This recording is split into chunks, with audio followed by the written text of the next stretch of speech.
Ouf de soulagement, le LOSC a sauvé sa tête en Europa League hier soir en l'emportant sur sa pelouse 1-0. Les Dogs n'avaient pas le choix. Aujourd'hui, ils sont deuxièmes de la poule C grâce à ce but et une tête d'Aurélien Chedjou à la 49e minute. L'entraîneur lillois a fait tourner son effectif hier. Résumé de la situation avec Ludovico Bragnac. La victoire a été assurée, même si ça a été dans la douleur. Il était impératif de remonter à la deuxième place de cette poule qualificative. C'est ce qu'on a fait ce soir. Comme je l'ai dit avant, on ne retiendra rien d'autre ce soir parce que c'est vrai que les 20 dernières minutes de notre part ont été très poussives. Donc gommer ce qui n'a pas été, retenir ce qui a été et puis continuer à avancer dans cette poule parce que rien n'est joué, même si ce soir on a remis quand même les choses au clair.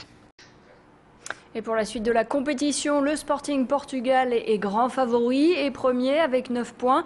La deuxième place se jouera donc entre Sofia, Gand et Lille. Le coach Rudy Garcia fait ses comptes.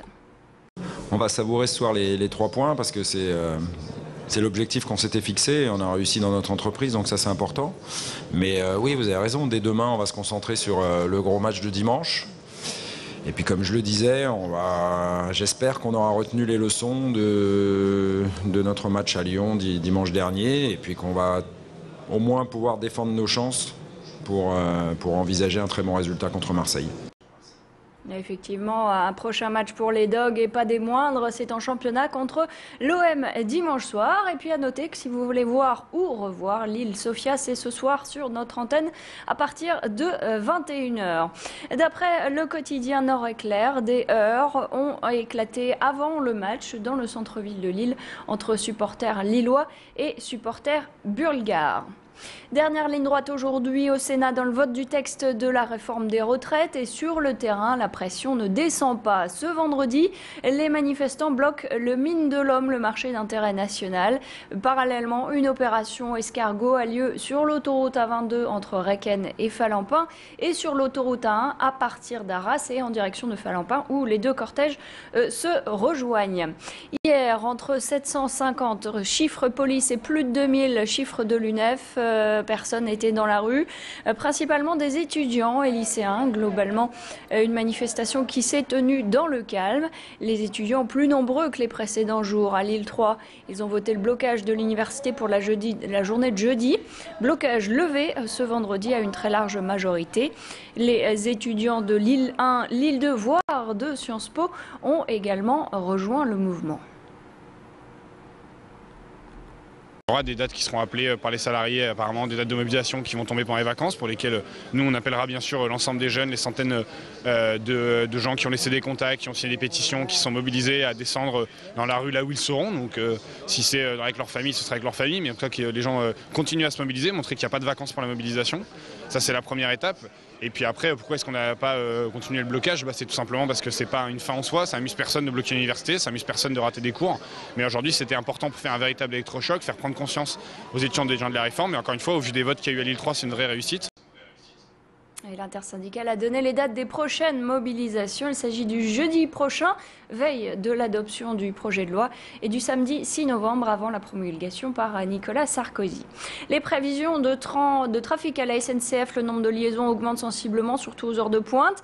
60% des TER, 75% des TGV Nord. Les TGV de province à province, un peu moins, 1 sur 2 circulent.